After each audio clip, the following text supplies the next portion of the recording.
ತ್ರಿವಿಕ್ರಮ ರೂಪದಿಂದ ಅವಳದಿರ್ತಕ್ಕಂಥ ಲೋಕ ಅವೊಂದು ಭುವನತ್ರಯ ಆಕ್ರಮಣ ಮಾಡಿದ್ದಾನೆ. ಆ ಭುವನದಲ್ಲಿ ನಾವೆಲ್ಲ ಇದ್ದೇವೆ. ನಮ್ಮ ಮನೆಯಲ್ಲೆಲ್ಲ ವಾಮನ ದೇವ್ರ ಪಾದ ಇದ್ದೇ ಇದೆ. ಒಬ್ಬರು ಹರಿದಾಸರು ಬಂದ್ರು ಅಂದ್ರೆ ಪಾದ ಪೂಜೆ ಮಾಡಿದ್ರೆ ಎಷ್ಟು ಖುಷಿ ಆಗುತ್ತೆ ಅಂತ ವಾಮನ ದೇವರ ಪಾದದಲ್ಲಿ ನಾವಿದ್ದೇವೆ ಅಂದ್ರೆ ಇಲ್ಲೆಲ್ಲ ವಾಮನ ದೇವರ ಪಾದ ಇಲ್ವಾ? ಇಡೀ ಬ್ರಹ್ಮಾಂಡವನ್ನು ಎಳೆದ ಮೇಲೆ. ಆದ್ರಿಂದ ಭುವನತ್ರಯಾಕ್ರಮಣ ಪದ್ಮಾಲಯ ರಮಣ, ಪದ್ಮ ಆಲಯ ರಮಣ. ನೋಡಿ ಹೇಗೆ ಎಷ್ಟು ಚೆನ್ನಾಗಿದೆ ಅಂದ್ರೆ, ಲಕ್ಷ್ಮೀ ದೇವಿಯ ವಕ್ಷಸ್ಥಳದಲ್ಲಿ ಇವನಿಗೆ ಆಲಯ, ಅವಳಿಗೆ ರಮಣ ಎಂಬುದಾಗಿ ಹೇಳಿದಾಗ, ಈಗ ಎಲ್ಲರ ಅಂತರ್ಯಾಮಿಯಾಗಿ ಭಾರತೀಯ ರಮಣ ಮುಖ್ಯ ಪ್ರಾಣ. ಭಾರತೀಯ ರಮಣ ಮುಖ್ಯ ಪ್ರಾಣ ಅಂತ ಲಕ್ಷ್ಮೀ ರಮಣ. ಲಕ್ಷ್ಮೀ ದೇವಿಯ ಅಂತರ್ಗತ ಲಕ್ಷ್ಮೀ ರಮಣ ಇಲ್ಲ, ಲಕ್ಷ್ಮೀ ದೇವಿ ಇಲ್ಲ. ಲಕ್ಷ್ಮೀ ದೇವಿಯ ಅಂತರ್ಗತ ಮತ್ತೊಬ್ಬ ಲಕ್ಷ್ಮಿ ಇಲ್ಲ, ನಾರಾಯಣ ಒಬ್ಬನೇ ಇರೋನು. ಅದಕ್ಕೆ ಸಾಕ್ಷ ಪ್ರದೇಶ ಅಂತ ಕರೆದ, ಅದಕ್ಕೆ ಪದ್ಮಾಲಯ ರಮಣ. ಅದನ್ನೇ ಆಲಯವನ್ನಾಗಿ ಮಾಡಿಕೊಂಡಿದ್ದಾನೆ. ಶ್ರೀಹರಿಯ ನಿನ್ನುಪಕೃತಿಯ ಮರೆಯದಂತಿರಿಸೆಮ್ಮ ಉರಗಾದಿನಾಥ ಶಯನ ಕೃಷ್ಣ ದ್ವಿಜರಾಜ ಗಮನ ಕಾಳೀಯ ದಮನ ಭುವನತ್ರಯಾಕ್ರಮಣ ಪದ್ಮಾಲಯ ರಮಣ. ಧನದ ಮಾತಿರಲಿ ಭೂಧನದ ಮಾತಿರಲಿ ಗೋಧನದ ಮಾತಿರಲಿ ಶೌರಿ, ಧನವೆಲ್ಲವೂ ಕರ್ಮವನ್ನು ಬೆನ್ನೆಡೆದ ಬಹುದಿನ ತಾಡುವರ ಮುರಾರಿ.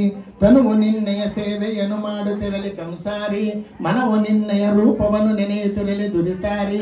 ಈ ಕೃಪೆಯ ಭೂರಿ ದುರ್ಜನ ವಿದಾರಿ, ಸುಜನೋಪಕಾರಿ ಗಿರಿನಾಥದಾರಿ, ಪಾಪಹಾರಿ ದಿತಿಜಾರಿ ನಿರ್ವಿಕಾರಿ ಉದಾರಿ. ಯಾರ್ರೀ ಪ್ರಾರ್ಥನೆ ಮಾಡ್ತಾರೆ?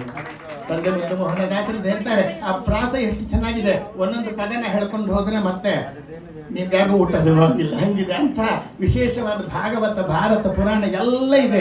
ಗಿರಿಧಾರಿ ಅಂತ ಒಂದು ಮಾತು ಹೇಳಿದ್ರು. ಯಾತಕ್ಕೆ ಹೇಳಿದ್ರು ಗೊತ್ತಾ? ಅದು ಗಿರಿಧಾರಿ ಅಂತ ಅನ್ನೋದು ಮಕ್ಕಳಿಗೆ ಹೇಳಿ ಕಥಾರೂಪವಾಗಿ ಹೇಳಿದಾಗ ಅವ್ರಿಗೆ ಆಸಕ್ತಿ ಹುಟ್ಟುತ್ತೆ. ಒಬ್ಬ ಕೊಲೆಗಾರ ಕೇಳಿದಂತೆ, ಗುರುಗಳೇ ನೀವು ಇಷ್ಟೆಲ್ಲ ಹೇಳ್ತೀರಾ, ಏನೇನೋ ಬುದ್ಧಿ ಹೇಳ್ತೀರಾ, ನಾವು ಬದಲಾಗಬೇಕು ತಿದ್ಕೋಬೇಕು ಅಂತ.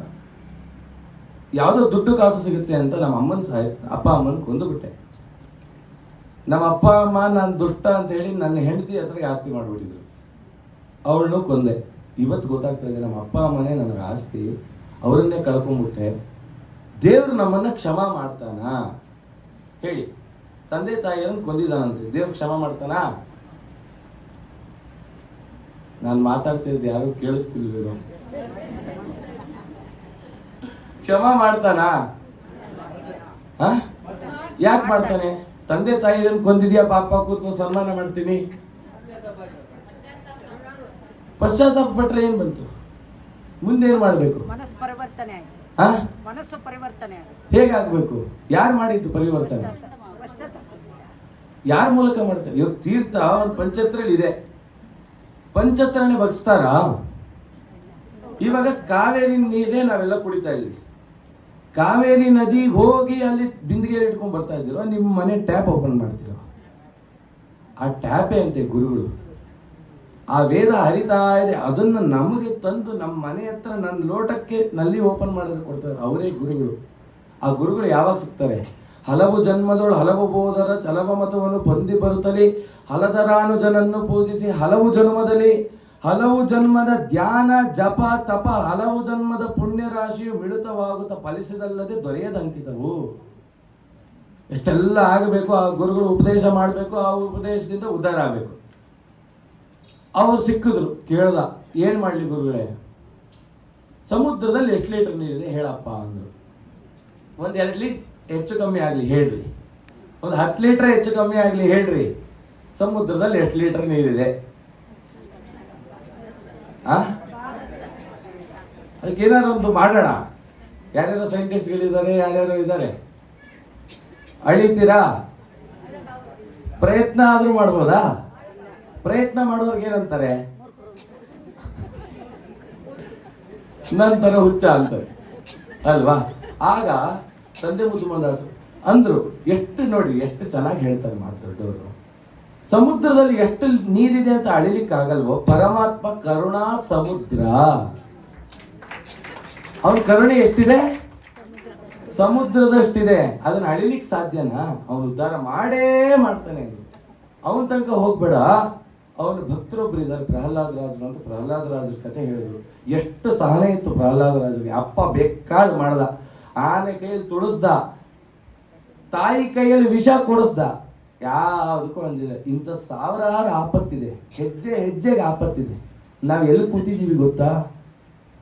ಹೆಡೆ ಎತ್ತಿರೋ ಹಾವಿನ ಕೆಳಗಡೆ ಇದ್ದೀವಿ. ಅದು ಯಾವಾಗ ಕಚ್ಚುತ್ತೋ ಗೊತ್ತಿಲ್ಲ, ಅದೇ ಮೃತ್ಯು. ಅಷ್ಟರಲ್ಲಿ ಸಾಧನೆ ಆಗಬೇಕು, ಅಷ್ಟರಲ್ಲಿ ಸಾಧನೆ ಆಗಬೇಕು. ಅವರಂದ್ರು ಪ್ರಹ್ಲಾದ, ಅವರೇ ರಾಘವೇಂದ್ರ ಸ್ವಾಮಿಗಳಾಗ ಅವತಾರ ಮಾಡಿದಾರಪ್ಪ. ಅವ್ರು ಸ್ಮರಣೆ ಮಾತ್ರಕ್ಕೇನೆ ಎಲ್ಲ ತದ್ದರ್ಶನಂ ದುರಿತ ಕಾನನದ, ದರ್ಶನದಿಂದನೇ ಎಲ್ಲ ನಾಶ ಮಾಡ್ತಕ್ಕಂಥವ್ರು ಸ್ಮರಣೆಯಿಂದ ಮಾಡ್ತಾರೆ. ರಾಯರು ಅನ್ನೋ ಉದ್ಧಾರ ಮಾಡ್ತಾರೆ ಅಂದ್ರೆ ಹೊರಟ್ಬಿಟ್ರು. ಇವನಿಗೆ ಎಷ್ಟು ಚೆನ್ನಾಗಿದೆ ವಿಚಾರ ತಿಳಿರಿ, ಗಮನ ಹರಿಸ್ಬೇಕು. ತನ್ನ ಸೆಲ್ಗೆ ಹೋದ, ಒಂದು ಇಟ್ಕೆ ಚೂರು ತಗೊಂಡ, ಕೇಳಿದ್ದ ರಾಯರು ಹೇಗಿದ್ದಾರೆ ಅಂತ. ತುಳಸಿ ಕಟ್ಟೆ ಇದಾಗಿದ್ದಾರೆ ಅಂದ್ಬಿಟ್ರು. ತುಳಸಿ ಕಟ್ಟೆ ಬಿಡಿಸ್ತಾ ಕೆಳಗಡೆ ರಾಯರು ಅಂತ. ಏನ್ ಅನ್ನಿಸ್ತೋ ಅಲ್ಲೇ ಒಂದು ಸುತ್ತದು, ನಮಸ್ಕಾರ ಮಾಡೋದು, ರಾಯರೇ ತಿರ್ಗೋದು, ರಾಯರೇ ಅಂತ ಹೇಳೋದು ಮಾಡ್ದ. ರಾಯರು ಒಂದು 3-4 ತಿಂಗಳಾದ್ರೂ ಸ್ವಪ್ನದಲ್ಲಿ ಬಂದು ಅಂದರಂತೆ, ರಸ್ತೆಯಲ್ಲಿ ಹೆಗಣ ಬಿದ್ದಿದ್ರೆ ಹತ್ತುಗಳೇನ್ ಮಾಡುತ್ತೆ? ಸುತ್ತಾ ಇರುತ್ತೆ. ಆ ಥರ ನನ್ನ ಸುತ್ತಾ ಇದೆ, ಯಾವುದೋ ಒಂದು ಇದೆ, ಒಂದು ಫಲ ಇದೆ, ಪ್ರಯೋಜನ ಇಲ್ಲ, ನಾನೇನು ಕೊಡಲ್ಲ, ಗೆಟ್ ಔಟ್ ಅಂದ್ರು ರಾಯರು. ನಂಗೆ ಗೊತ್ತಿಲ್ಲ, ಬುದ್ಧಿ ಹೇಳ್ಬಿಟ್ಟಿದ್ದಾರೆ, ಅವರೇ ಉದ್ಧಾರ ಮಾಡ್ಬೇಕಂತೆ. ನಾವು ಹೇಳಿದ್ದಾರೆ, ನೀವು ಉದ್ಧಾರ ಮಾಡಲೇಬೇಕು. ರಾಯರು ಅಂದ್ರಂತೆ, ನನ್ನ ಸ್ತೋತ್ರ ಇದೆ, ಕಲ್ತ್ಕೋ ಅಂತ ಹೊರಟು. ಇವ್ನಿಗೆ ಎಚ್ಚರ ಆಯ್ತು, ಇವ್ ಸ್ತೋತ್ರ ಇದೆ ಅಂತೆ, ಕಲಿಬೇಕಂತೆ. ಯಾರು ಹೇಳ್ಕೊಡ್ಬೇಕು? ಗುರುಗಳು ಬಂದ್ರು, ಹೇಳ್ದ, ಸ್ವಾಮಿ ನೀವು ಹೇಳ್ತಾರಲ್ಲ ಅವ್ರು ಯಾರ ಸ್ವಾಮೀಜಿ ಅಂತ, ಅವ್ರ ಕನ್ಸಲ್ಲಿ ಬಂದ್ರು. ಏನಂದ್ರು? ಅದೇ ಸ್ತೋತ್ರಗಳು ನಿಜ ಹೇಳಿ ಕನ್ಸಲ್ಲಿ ಬಂದ್ರ. ಹೇಗಿದ್ರು? ಅದೇ ನೀವು ಇದು ಹಾಕೊಂಡಿದ್ದೀರ ಬಟ್ಟೆ, ಅದೇ ಬಣ್ಣ, ಒಂಥರ ಏನೋ ಕೋಲೆಲ್ಲ ಇಟ್ಕೊಂಡಿದ್ರು. ತಂದೆ ಮುದ್ದು ಮೋಹನದಾಸ್ ಕಣ್ಣಲ್ಲಿ ನೀರು ಬಂತು.